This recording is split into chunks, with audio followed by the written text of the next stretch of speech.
はい、今日はこちら CMF ヘッドホンプロマニュアル。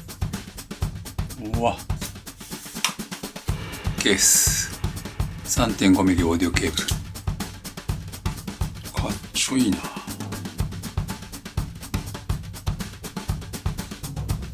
うわこの組み合わせ。はい。ということで皆さん、こんにちは。本日も動画をご覧いただきありがとうございます。キーボードは文房具山カフェです。いや、今日はですね、これ、めちゃくちゃ可愛いでしょ。はい。CMF のヘッドフォンプロを買いました。これね、お値段が 15,800 円で、最初に言っちゃうと、めちゃくちゃ買ってよかったなと思います。はい。で、詳細はね、概要欄にリンク貼っておきますので、気になる方はチェックしてみてください。ということでね、早速チェックしていきたいんですけども、その前にね、コメントいただけるとめちゃくちゃ嬉しいので、ぜひお願いします。それからチャンネル登録もよろしくお願いします。ということで、行ってみましょう。で、この CMF っていうのは、Nothing ね、Nothing テクノロジーのサブブランドになるわけですけども、じゃあそもそもその Nothing って何かっていうと、独特なコンセプトとデザインで、スマホだったりね、それからヘッドフォンだったりっていうのをね、販売しているイギリスのブランドなんですよね。で、この CMF っていうこのサブブランドも、他とは違ったコンセプトとかね、デザインのスマホとかスマートウォッチとか、イヤホンなんかを販売してるんですけど、かなり手に入れやすい価格のラインナップなんですよね。で、このヘッドフォンプロなんですけど、正直ね、見た瞬間に買おうって決めたんですけど、その理由は、ズバリこの、見た目です。はい。で、カラーはですね、ダークグレー、ライトグリーン、そして僕が買ったライトグレーですね。この3つです。で、僕はですね、ホワイトとかグレー系のものを買うことが多いんですけども、このライトグレーの色合いがね、絶妙だなと思います。ヘッドバンドとイヤーパッドのグレー、それからスライダー部分のシルバーね、そしてハウジング部分のちょっと薄めのシルバー、このね、組み合わせがすごくいいですよね。で、質感的に言うと、このハウジング部分はですね、プラスチック系の素材になっているんですけども、実際には安っぽさっていうのはね、あんまり感じられないんですよね。イヤーパッドはですね、ソフトなビーガンレザーということです。汚れにくいのと、さっと拭くだけで綺麗を保てるっていう風にウェブサイトに書いてあるんですけども、実際まだね、使い始めなので、その辺は未検証ですね。それから、いいなと思ったのが、このイヤーパッド、これね、よいしょ、交換可能なんですよね。こう、ぐるっとひねって外れるんですよ。で、別売りでね、3580円ですね。で、このイヤーパッドは結構空張りがあるんですよね。なので、イヤーパッドと本体の色を変えて楽しむっていうこともできるんじゃないかなと思います。で、個人的にはこの本体のライトグレーにイヤーパッドをオレンジみたいな組み合わせが気になっちゃうわけですね。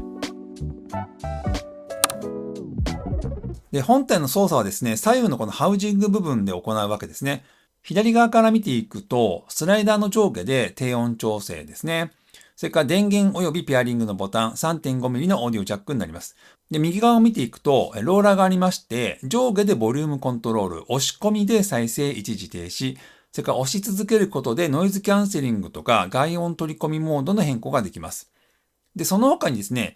左右に外音取り込み用のマイクや通話用のマイクがあるわけですね。で、仕様的なことにも触れておきますと、コーデックは AAC と SBC と LDAC ですね。それから Bluetooth は 5.4 対応です。それからバッテリーはですね、38時間から100時間という感じで、これはコーデックとかノイズキャンセリングのオンオフによって異なってくるようですね。で、肝心の音なんですけども、僕はちょっと音の専門家ではないので、あくまでも素人感想になりますが、どっちかっていうとね、ちょっとメリハリがあるような感じかなと思いますね。ただ、ハードロック聴いても、ジャズ聴いても、バランスよく聞こえるような感じではあると思います。なので、どんなジャンルでも気持ちよく聴けるんじゃないかなと思いますね。それからね、低音ブーストかけられるんですけども、これがね、結構ブーストかかる印象ですね。サブウーファーを通しているような、お腹にずしっとくるような感じですね。ただ、ちょっと効きすぎるので、個人的には使わなくてもいいかなと思います。聴く曲をね、選ぶっていうか、ダンスとか、いうものだったらいいかなと思うんだけど、ジャズとかポップス系はブーストしない方が僕は好きですね。ノイズキャンセリングに関して言うと、完全に無音ですかというとそうではなくて、適度にキャンセルしてくれると思います。ただですね、高音部分っていうかね、人の話す声の周波数帯みたいなところのキャンセルが弱いかもしれないですね。これでもただ一方、メリットもあって、ちょっとね、声をかけられたりするときに気づきやすいってこともあるのかなと思います。で、外音取り込みについてですけど、取り込めてますねって感じじゃないでしょうか。で、なんでそういう評価するかっていうと、僕はですね、この Apple の AirPods Pro を使っていて、こいつの外音取り込み機能ってめちゃくちゃ優秀だと僕は思うんですけど、これほんとね、つけてることを忘れるぐらいに、外音取り込みが優秀なんですけど、さすがにこれを比較しちゃうと、どうしてもね、この CMF のヘッドフォンプロの取り込みは弱いというか、機械的に取り込んでるなっていう感じがします。はい、ということで、マイク性能を一応チェックしておきましょうね。今僕装着してるんですけど、話しています。どうでしょうか。いるかちょっとわかんないけど、ウェブ会議でね、このヘッドホン使いたいっていう人がいれば、相手にはこんな感じで聞こえているということになります。どうですかね。はい。ということで、マイクチェックでございました。そして、Nothing 共通の iOS とか Android 用のアプリで、ノイキャンの設定とか、空間オーディオの設定、それから自分の耳に合わせたキャリブレーションとかね、それからイコライジング、それからデュアル接続の設定なんかができるんですよね。で、このアプリによるね、自分の耳に合わせたキャリブレーションっていうのが結構良くて、僕も結構55歳になってきて耳の機能も衰えてきてるんですけど、自分の耳が聞こえるところ、聞こえにくいところを、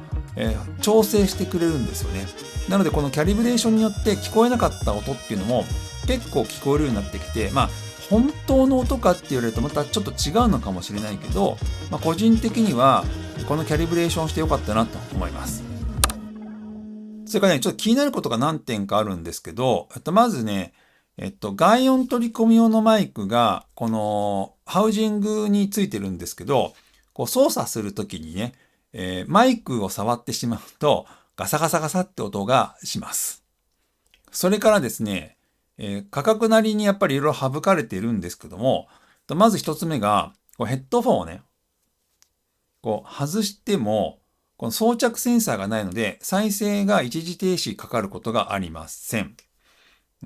これはね、止めればいいんで、止めましょう。で、それからね、次があんまりこれをデメリットって感じる人いないかもしれないけど、僕結構ね、有線利用してるんですよね。この iPod とか、今ここに CD プレイヤーもあるんですけど、CD プレイヤーとか利用するときは、有線で使うんですが、せっかくここにね、ボリュームコントロールがあるんだけど、有線利用時は、このボリュームコントロールが有効にならないですね。それから、これもよくあると思うんだけど、3.5 ミリのケーブルつないでるときに、このケーブル触っちゃうと、その音がね、こう、ゴソゴソゴソみたいな感じで、ここに伝わってくるっていうのがあります。そして、これ折りたたみがね、できないんですよね。持ち運ぶっていう人はちょっとかさばるかもしれません。僕はどうしてるかっていうと、こうやっていつも首にかけてるので、あんまり気にならないけど、でも重いんだよね。重いからしょうがないけど、あとはちょっと無理やりカバンに入れて持ってくっていうことは、あるかなっていう感じですね。はい、ということで、結構かなり満足してます。で、ちょっと比較するのはおかしいんだけど、僕のね、メインヘッドフォンっていうのが実はあって、これバンガンドルフセンのビオプレイ195って言って、結構いい金額するんですよ。これと比較しちゃうとかわいそうかなって気はするんだけど、この H95 はですね、やっぱり一個一個の音が結構解像感が高くて、クリアで明瞭なんですよね。で、こっちの CMF の方は、さすがに比較するのかわいそうなんだけど、そこまで明瞭じゃない。けど、わかりやすい音を出すっていう気はしますね。若い人の音っていうと、言葉がよくわからないけど、僕個人はそんな感じがした。メリハリがあるっていう言い方もしてもいいかもしれないけどね。頑張ってんじゃないかなと思いますね。買いだと思います。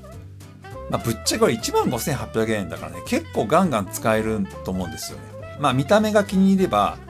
この可愛さってめちゃくちゃ素敵ですよね。でそして、このイヤーパッドね、これも、汚れたら交換できるし、汚れなくても交換できるよね。で、僕の場合はですね、音を楽しむっていうのももちろんあるんですけど、ファッション感覚的に買ったっていうのもあります。それからですね、個人的な問題にもなるんですけど、このイヤーパッド交換ってめちゃくちゃ便利だしね、いいと思うんですけど、僕ね、会ったことある人わかると思うんですけど、髪ないんですよ。で、髪ないからさ、ここが皮膚なんだけど、ここ汚れるんだよ。ヘッドバンドのここがね、汚れるんですよ。まめにね、掃除すればいいと思うんですけど、このイヤーパッドの交換ができるんだったらさ、このヘッドバンドの交換もできると、嬉しいっていう人結構いるんじゃないの？もうね、全てのヘッドフォンに対して願いを込めて、このヘッドバンドの交換もできるようにしてほしいなって思います。ということで、詳細はね、概要欄にリンク貼っとくんで、チェックしてみてください。それでは次の動画でお会いしましょう。さよなら。